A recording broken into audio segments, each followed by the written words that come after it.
So I think we just got about everybody in here. So we'll go ahead and get started. Our topic for the webinar today is kind of a 101 on earned value analysis, some tips of the trade of controlling costs by measuring performance. My name is Kevin Bright. I'm a solutions engineer with Pronovus Construction Intelligence Cloud. Pronovus specializes in providing analytics to the construction industry. And then joining me today, we're really fortunate to have Dr. John Killingsworth. John is a professor at Colorado State University in their construction management department. Specifically, he teaches a lot of classes related to construction finance.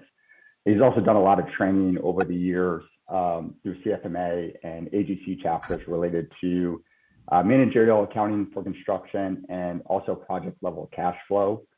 He's also been working with CFMA for the last 4 years as an advisor for their benchmarking initiative. And prior to all that, he had over 20 years of experience as a construction project manager. So John really comes with a wealth of knowledge and a lot of experience, and he really knows his stuff. So with John, with that, I'll turn it over to you. All right, very good. Well, let's take this. Should we pull the poll off of the screen there, or just end the poll? We'll end the poll. There you go. It's good to have everybody here, and I appreciate your time.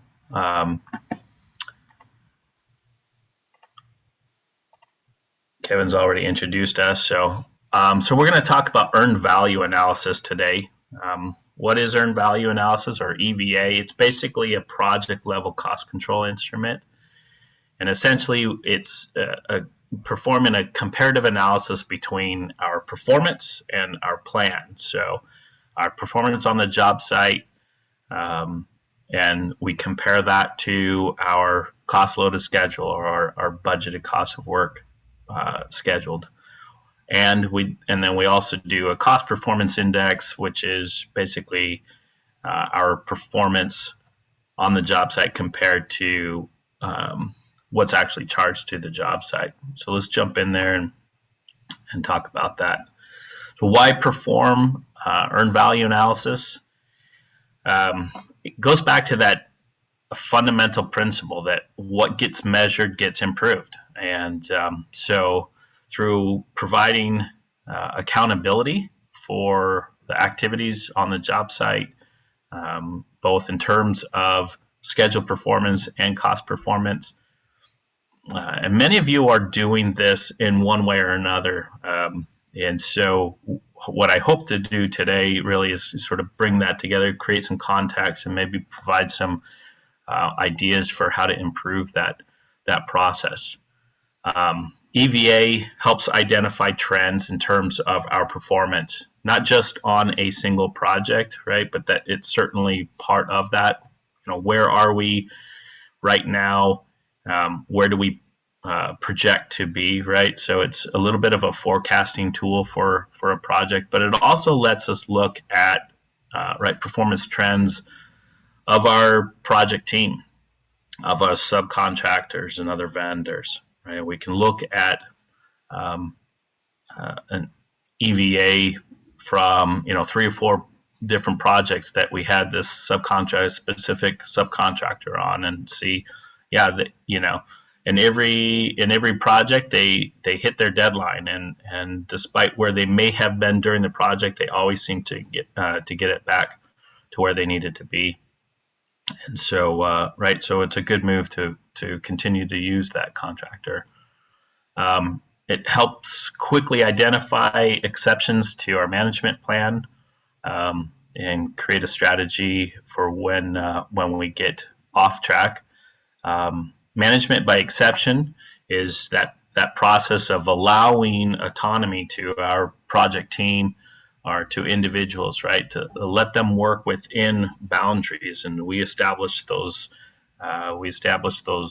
boundaries or those exception rules to where if you get out of schedule, whatever it is, 5%, 6%, that's when we're going to step in and help. And for project managers, you use the same tool, right, for your team, your field engineers and your project engineers. You give them autonomy on their scope of work, and when they're working within that within those parameters, you let them go, and then right when you get out of those boundaries, that's when you know you need to step in to get them realigned. So it really promotes leadership and autonomy at that level.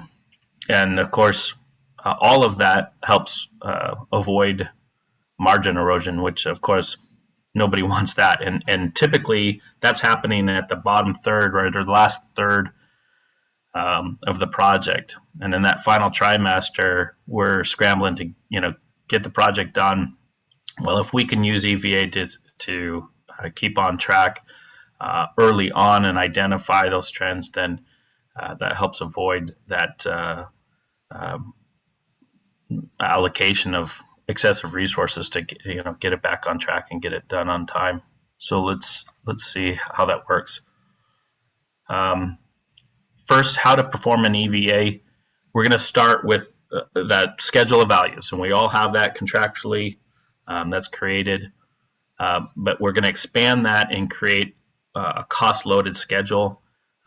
Many of us are already doing that exercise, but essentially, right, we're allocating for each activity in the schedule of values the cost that's going to occur month by month. And this establishes our baseline for comparison. It creates what's called the budgeted cost of work scheduled. Let's take an example of that, right? This is just a simple Excel document.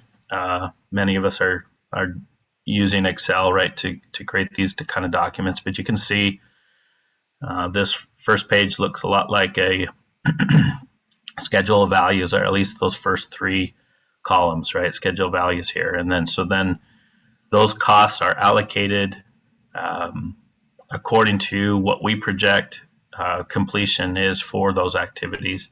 And of course, you can't see the figures on the table. We're trying to fit the whole table in there, but right, each month there's a certain dollar or value that is scheduled to have been earned. Cumulatively or graphically, this is what it looks like, a typical S curve. There's not a lot of S in this curve, but right, that projects aren't a straight line in terms of completion, right? We in fact, most construction projects, most of the value or a significant portion of that value is gained in that middle third of the project. And so we will typically see that S curve there. And so this is our budgeted cost of work schedule. This is according to the schedule. This is where we should be. So we use that as a baseline to measure our performance and create this schedule performance index, or SPI. So the next step, once we've got that baseline, of course, is tracking our performance. And we get that report from our superintendent out on the job site, indicating what percent is complete on each activity each month.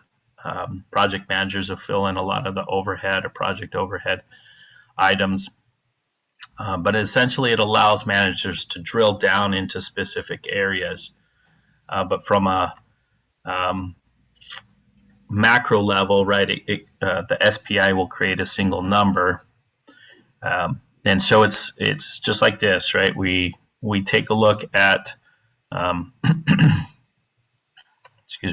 we take a look at our schedule of values. It's been expanded, and now for each month we're going to report the percentages of those activities that we got done, right? And that's indicated here. So September, for this project in September, these percentages were complete, right? And then they have the associated dollar values that were gained or earned here.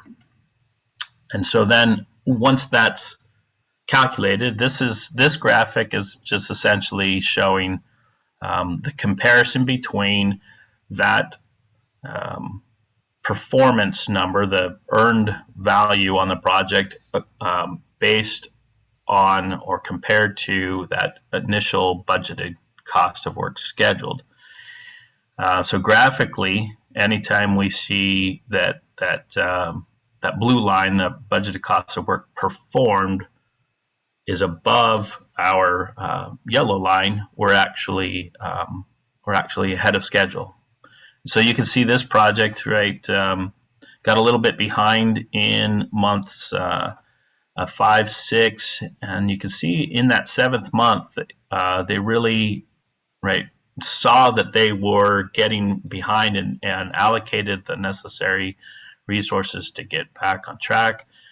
They tracked the budget closely in month 8, and then finally in that 9th month, all of those efforts paid off. And then for the rest of the project, we're able to stay ahead of schedule. And then right there at the end, that month 14th, that's just closeout stuff going on there.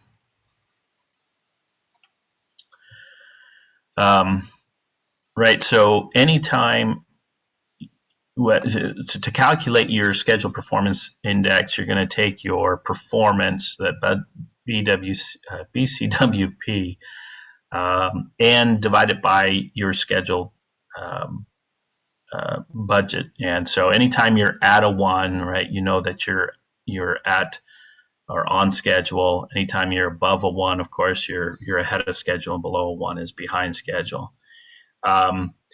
Every project, right, it's and you probably all know this, no project is going to hit a 1 all the way through. And in fact, it's rare that you hit a 1 like ever throughout the project. The reality is we're always a little bit behind or a little bit ahead in some aspect. The important thing here is that we identify, well, what's a reasonable amount of time or variance from that schedule. And so it's important to establish those boundaries well before the project begins, right? So when you are, 5% behind schedule, that's right. That's when the VP of operations needs to step in, find out, drill down and find out, what's going on and why are we behind. Again, you can do the same exercise actually with all of your subcontractors. Most of those, what I've seen in the field is most of those they're just basically a compressed version of this. And often just a straight line performance. Your mason is supposed to show up in May, finish up in August, and and you have so many square feet of CMU to set or whatever it is, right? And you straight line that and track that. So I've seen that being used as a job site tool, which is quite effective. Let's take a look at some key sort of takeaways on schedule performance index. It's a comparison between your performance and your budget. So it's really important that budget is as accurate as possible. Obviously, if we front end load a lot of activities, that can actually throw off your analysis ahead of time. So you've got to compensate for that or know about that. We want to establish our boundaries. When do we step in, right? Is it at 5%?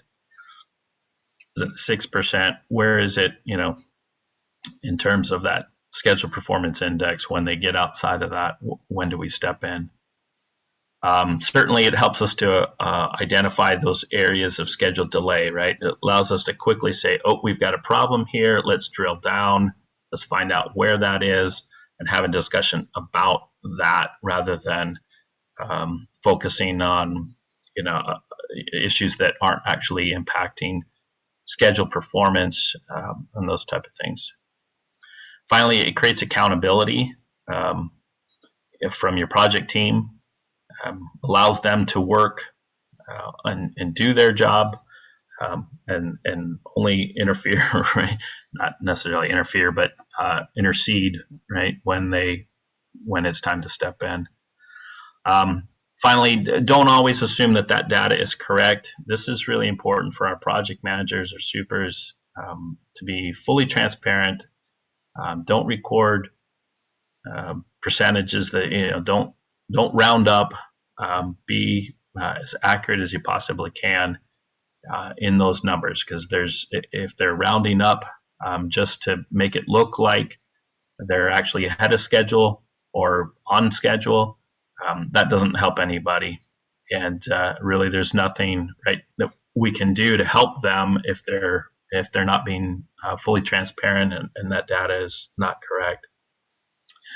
It also, historical data, once this project gets closed out, hopefully that schedule performance index is also informing your scheduler on the next project. Oh, well, we were actually ahead on this and this and this, or this project was ahead of schedule the entire time. Well, maybe we can accelerate the schedule. Well, if the project manager was adding their number a tiny bit, then that's going to actually create some difficulties there. So we want to be as realistic and accurate as possible.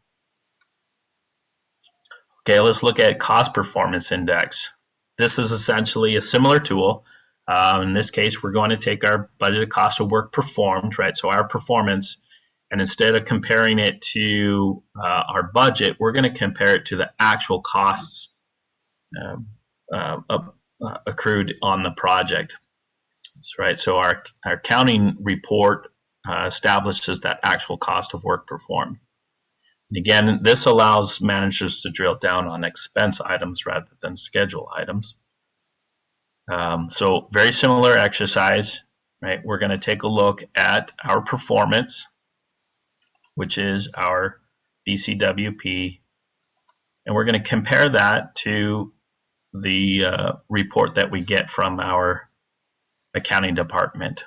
So in this case, our accounting department in this month says you've got 1.19 million charged to the project, and your performance says, well, we've actually earned 1.22 million dollars. So let's take a look at that graphically. Are you over budget or under budget? And so then in this case, our actual cost of work performed, that red line, is actually under. So we're actually under budget, which is counterintuitive. We think under budget. Okay, well, is the blue line, is our performance under the line then? No, Think of it in terms of good and bad. We want to be above the baseline in terms of our performance. So in this case, we are actually under budget in the early few months, 5 months. We get a little bit over budget in months 6. We're right about on track on 7, and then we're actually over budget in month 8, the 8th and 9th month. This is when, if you'll recall, we were allocating resources to get back on track. And you can see from a budget perspective, allocating those resources at that point got us back on track in terms of getting under budget and back on schedule. And again, near that closeout, the data that I got from this example, they were still in closeout and didn't have all of the dollars applied quite yet, or there's some retainage concerns there at the end. So you'll see that reflected in that month 14 right there, where it flips. And that sort of thing happens as well. So when that does, of course, we want to be aware of the why, That is the most important thing. Why are we ahead or why are we behind? Similarly, so budgeted cost of work performed is always that numerator in both the SPI and CPI. Their baseline changes. In this case, our baseline is the actual cost of work performed. If we're at a 1, we're on budget. Above a 1, we're under budget, and below a 1, we're over budget. All right, key takeaways for cost performance index. Right, this again, it's a comparison between our performance and our actual costs. It establishes, again, we're going to establish those boundaries. What's acceptable? Where do we need to step in? And we don't, one of the concerns that I hear constantly from project managers is like, well, what do I care if I'm way above or under budget? Why is that a concern? And well, are your subcontractors invoicing timely enough? Right, that could be a trigger. There's probably value that you could be earned if your subcontractors are invoicing on time, and if they haven't, right, it's not posted in your accounting software, and it's not considered at that point. So so you're not able to invoice for those activities. You want to keep them on track. You want to keep it as close to that on budget as you can.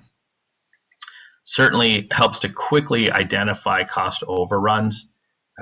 This is a cost control exercise, not a cost reporting exercise, right? Which means we don't want to wait until after the project is complete to find out how we're doing. That doesn't allow us to make any changes as we go.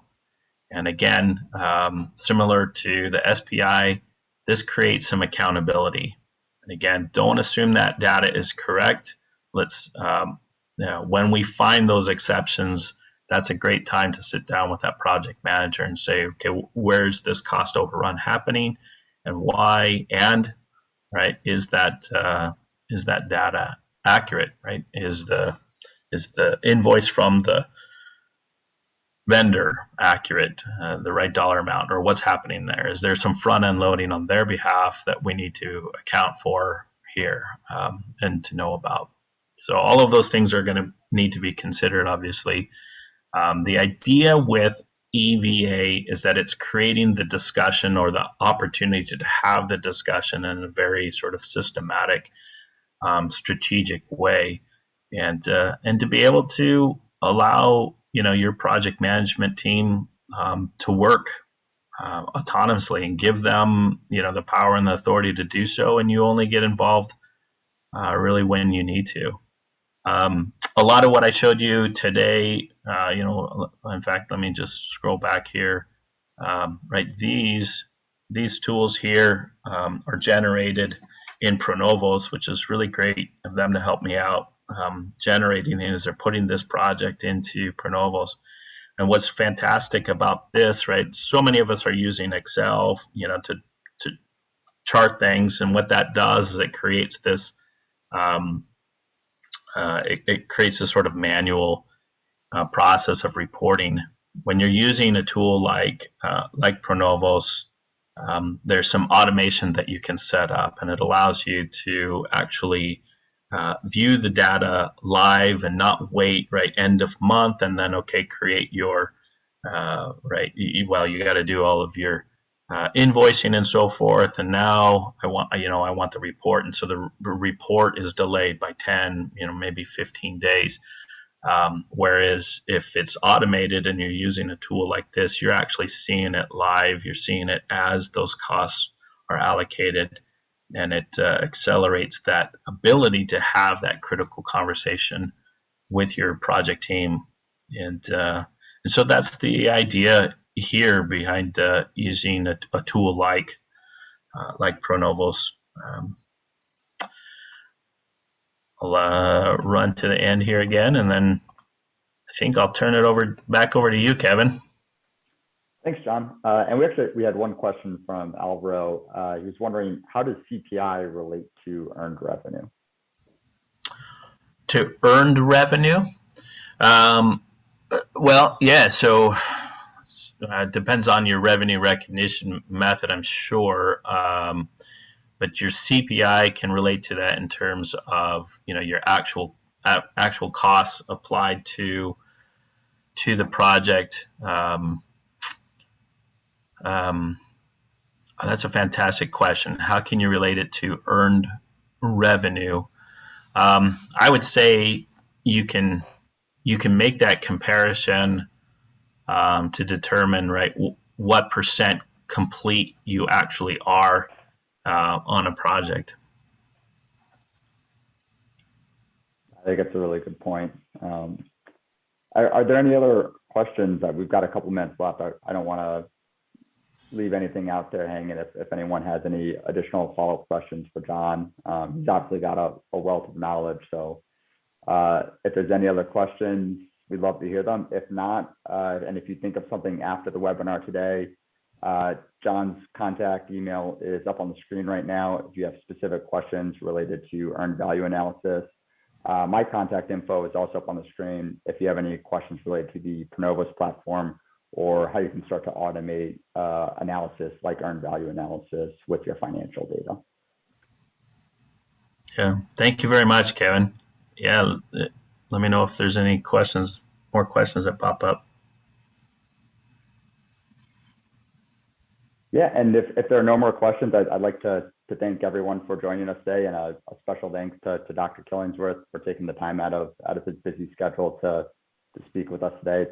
It's certainly great when we get someone to talk on subjects like this who not only has the real world experience, but is also has kind of the research and the academia know-how to back it up as well. So John, again, thank you so much for joining us today, and thank you everyone else for joining us. Yeah, likewise. Let me extend an appreciation to all of those that that are chiming in and taking their time as well. It's really my pleasure. It's a great way to connect to many of you, and if you do want to have those continued conversations, I'd be thrilled to have them. I'd love to hear how people are using this or similar tools, and that sort of thing. That's incredibly valuable to me. So thank you very much. All right. Thank you, everybody. Yeah.